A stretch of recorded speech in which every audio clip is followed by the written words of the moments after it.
Hello, my pretties. Abigail here. Welcome to another edition of Ghosts, Real Ghosts. Today's entry may put a scare into many of you that have listened to the wrong people, those misinformed about history. In one form or another, the Ouija board has been widely used for centuries. In fact, a factory named Parker Brothers produced these boards in Salem, Massachusetts until 1991.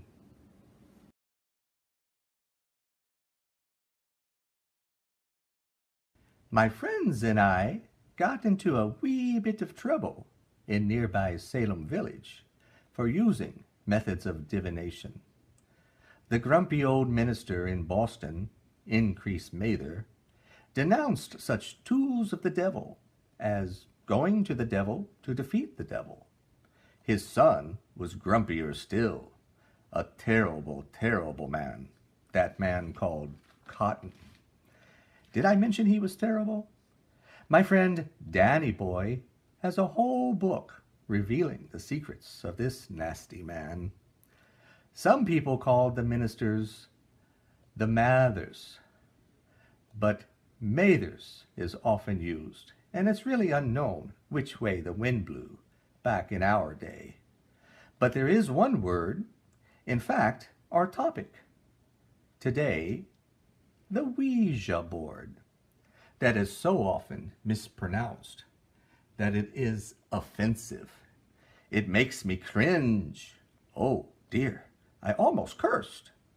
The word Ouija comes from the French word oui, pronounced oui, and the German word ja, pronounced ja, and both mean yes, making a Ouija board a yes, yes board.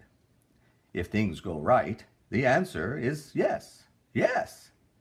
And if you mispronounce the name, I'm going to put such a whammy whammy on you and your favorite milking cow. Just kidding, I could never hurt a cow. Chocolate milk, my pretties, is one of my favorite drinks. So yummy. Hello, me pretties. Some camera magic has created darkness. I'm here with some of my friends. Do not be alarmed. Another mistake so many people make is that Ouija boards are bad in some way or can call bad things to your doorstep. Such nonsense. Here, I'm going to step on some toes. Stick those toes out, dearie. The truth sometimes can be difficult to hear. The Ouija is a tool. It simply cannot do anything that you don't already believe is true. If you think it won't work. If you expect scary spiders or butterflies from Toledo's terrible twin towers, then you are likely to see such things. But they are not real. Here are some other things that bring preconceived conclusions.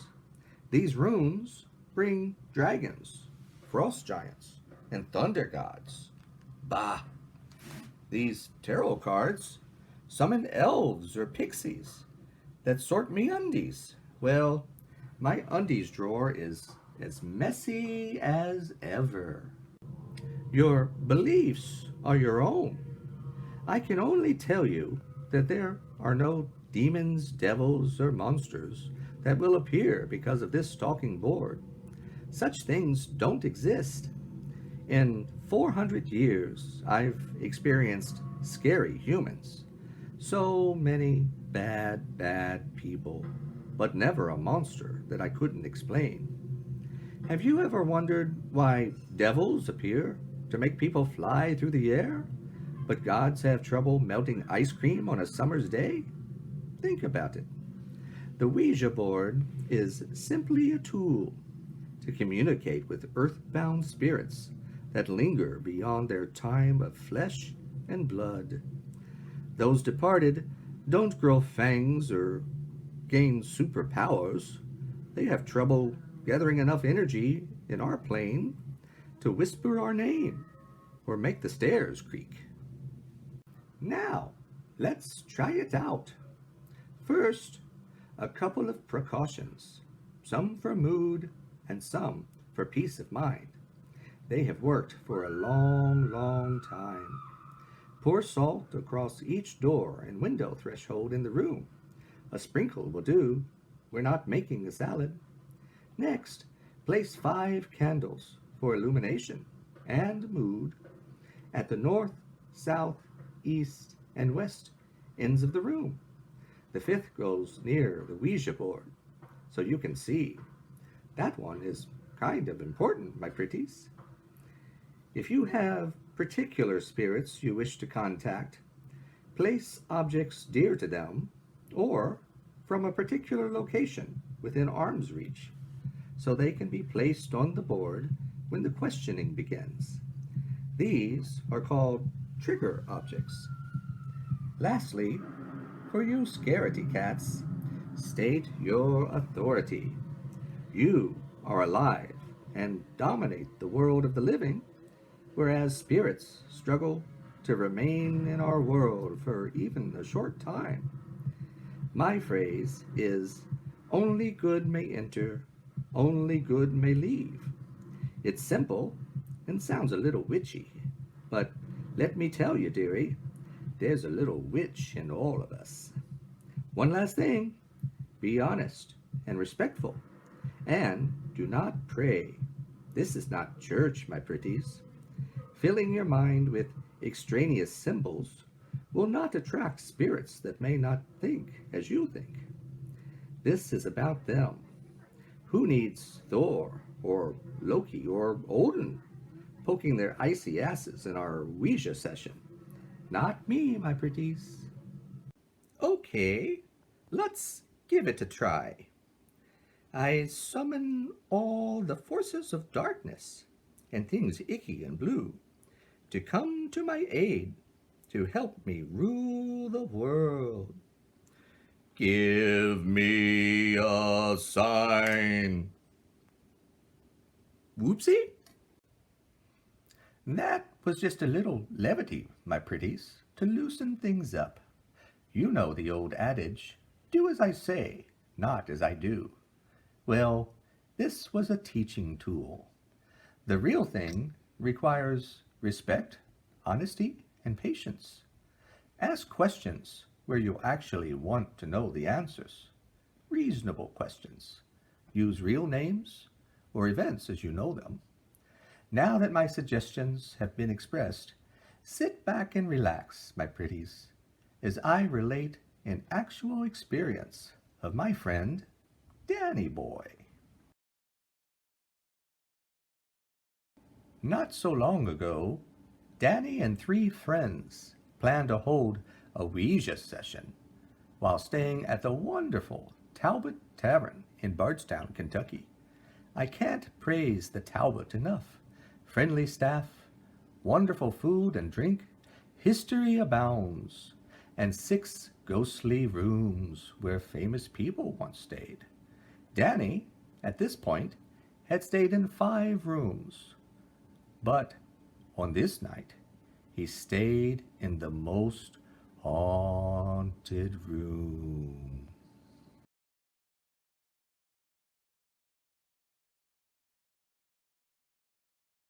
Oh, by the way, we'll discuss the Talbot Tavern in a later video. Well, as midnight approached, 2 of Danny's friends had reasons not to attend. Shh, don't call them scaredy cats. So it was down to 2, Danny Boy and Annie. Not her real name, but the name of my best friend. The room was arranged with candles, salt, trigger objects, and Danny and Annie seated on opposite sides of the Ouija board. The candles flickered as the midnight hour arose. there was an agreement that 3 spirits would be approached through the Ouija: a family member of Annie's, a spirit possibly associated with the Talbot Tavern, and lastly, someone dead for centuries. Yours truly, Abigail Williams, or the master of my Salem village house, the Reverend Samuel Paris. Ooh, I still shudder at that name. Although the first and last initials of one of the absent 2 friends kept being spelled across the board, no contact or anything noteworthy occurred as we attempted to contact Annie's relative or visitor or departed residents of the Talbot Tavern. Once the trigger objects from Salem and surrounding areas were placed on the board, everything changed. Somehow, Annie received information regarding my eye color, hair color, as well as the description of my murder in 1692, all of which Danny Boy had written in his book. Annie had never read or been told anything about Danny's writings. Oh my! The Ouija session soon ended. A lot of you are now thinking a lot of things, but let me tell you, the only 3 possibilities. First, Annie simply guessed everything, which is so very unlikely. Second, there was some kind of mental telepathy between Danny and Annie. Such things are being studied. This would be an extraordinary example of the, as of yet, unexplained power of the human mind. Third, there was spirit contact. Annie received information from a ghostly presence that either lived in Salem Village in 1692 or listened in as Danny Boy wrote his book. The decision is yours, my pretties. Does the Ouija board talk? Well, until next week, stay safe, my pretties. Don't forget to subscribe, like, and share our videos, and comment with your thoughts or suggest places to visit. Until then, bye-bye, my friends.